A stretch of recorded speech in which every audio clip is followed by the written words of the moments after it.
作為一個華僑客家人，做咗呢個美食 channel 4年，今日終於有機會做呢個客家名菜梅菜扣肉啦。點解今日先至可以做啊？因為我想用惠州嘅梅菜，而新加坡嘅超市就唔容易揾到。我知國內電商平台網購嘛，啱一半啫，國內寄唔到過嚟噶。咁你又攞到？哈哈，陣間先教你。Hello， 歡迎嚟到高執色，我係陳小瑜。梅菜先攞去浸2粒鐘，洗嘅時候先將葉搣出嚟，因為有好多沙粒棘喺葉底，反覆洗幾次。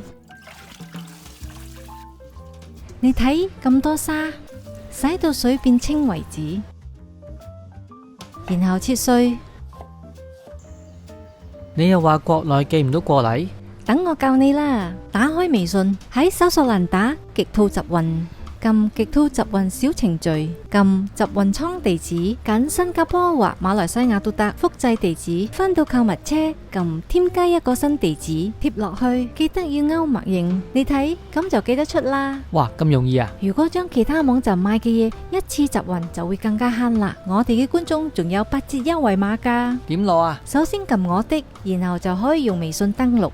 撳呢度去兌換集運券，輸入優惠碼就有8折券。想要呢個8折券嘅粉絲就可以私信同我攞，跟住去地址簿加自己嘅地址，將包裹嘅單號預報，咁樣極兔集運倉就知道呢個包裹係屬於你嘅。包裹全部到晒倉庫啦，揀晒佢，然後申請集運，俾錢之後幾日就收到啦。切米角丁，將梅菜放埋一邊。呢道餸好唔好食就要睇你點樣處理3層肉。我嘅係闊10cm，長13cm，做出嚟夠4個人食。用淡鹽水嘅方法浸半個鐘，逼出佢嘅血水，跟住用薑蔥米酒烚熟佢。用凍水落豬肉嘅好處係可以順便將啲雜質飛走。要煮大概30分鐘，但都要睇豬肉嘅大細同埋厚度。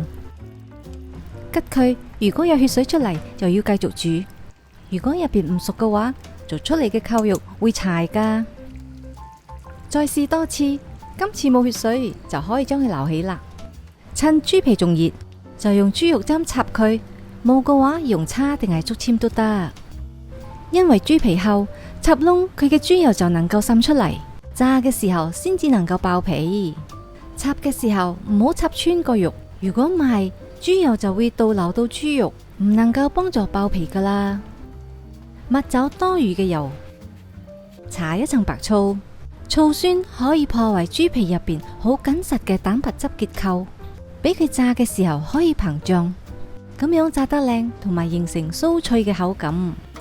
跟住搽啲老抽上色，搽薄薄一層就夠，千祈唔好太重手。呢個係我上次做搽得太重手嘅後果。炸完啲皮黑晒，醃佢半粒鐘，另外都拎啲佢嘅水分。下一個環節就係氣肉啦，就係又炸佢嘅皮，亦都係好多人覺得煮呢道餸好麻煩嘅原因。但 follow 我嘅步驟都唔會好難噶。將油加熱到160度，因為淨係炸皮，油浸到皮就夠啦。左手攞起鑊蓋擋喺自己前面，右手用鑊鏟放落去，跟住即刻冚蓋。鑊蓋要留一條罅，俾水氣出走。冇罅嘅話，水氣就會倒流滴翻喺油上邊。開口就一定要向外，唔好向住自己，因為豬肉喺水入邊烚過，所以油炸嘅時候就會有油爆。當你冇再聽到彈油啦，就可以開蓋。我嘅就炸咗大概5分鐘。好多人因為怕彈油，所以遲咗開蓋，皮炸燶咗就失敗噶啦。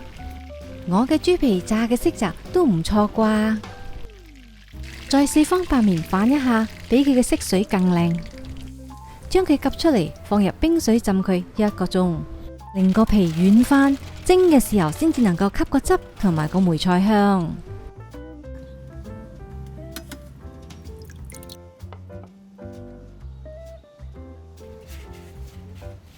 將浸咗1個鐘嘅豬肉切成片，大概1cm 嘅厚度。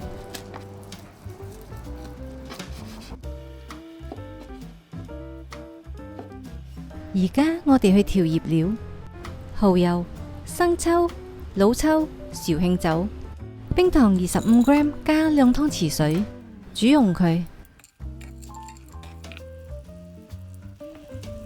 呢度用1湯匙，冰糖融入肉嘅時候呢，佢可以增加肉嘅滑嫩感。將每一塊沾滿調味料，皮就向下喺碗入邊排好，剩翻嘅汁都倒埋落去，醃佢半個鐘。醃嘅時候，我哋去處理梅菜啊，燒熱個鑊，將梅菜放落去煸乾。但凡醃製嘅食物都要將佢煸乾，先可以將個香味釋發出嚟。梅菜炒到冇晒水蒸氣就已經夠乾身啦。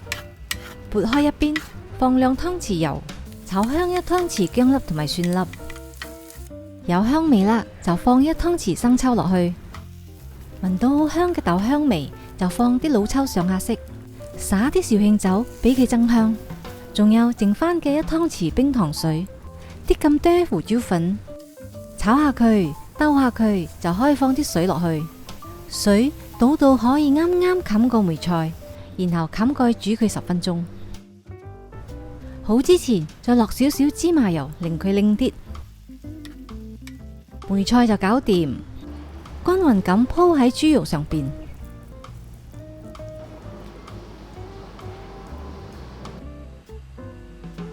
然後用中大火蒸佢2個鐘，冚住佢，避免倒汗水滴落去。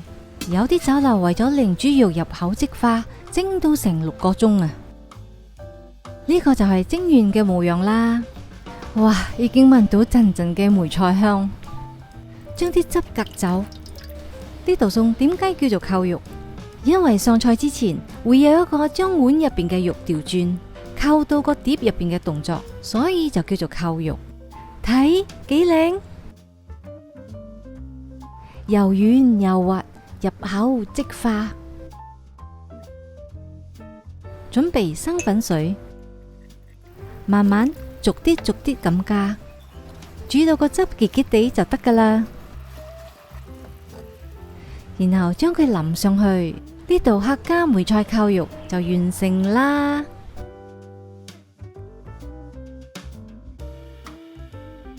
我經常分享星馬美食，subscribe 我 Go 10 6，一有新影片就會通知你噶啦。咁我們就下期再見，拜拜。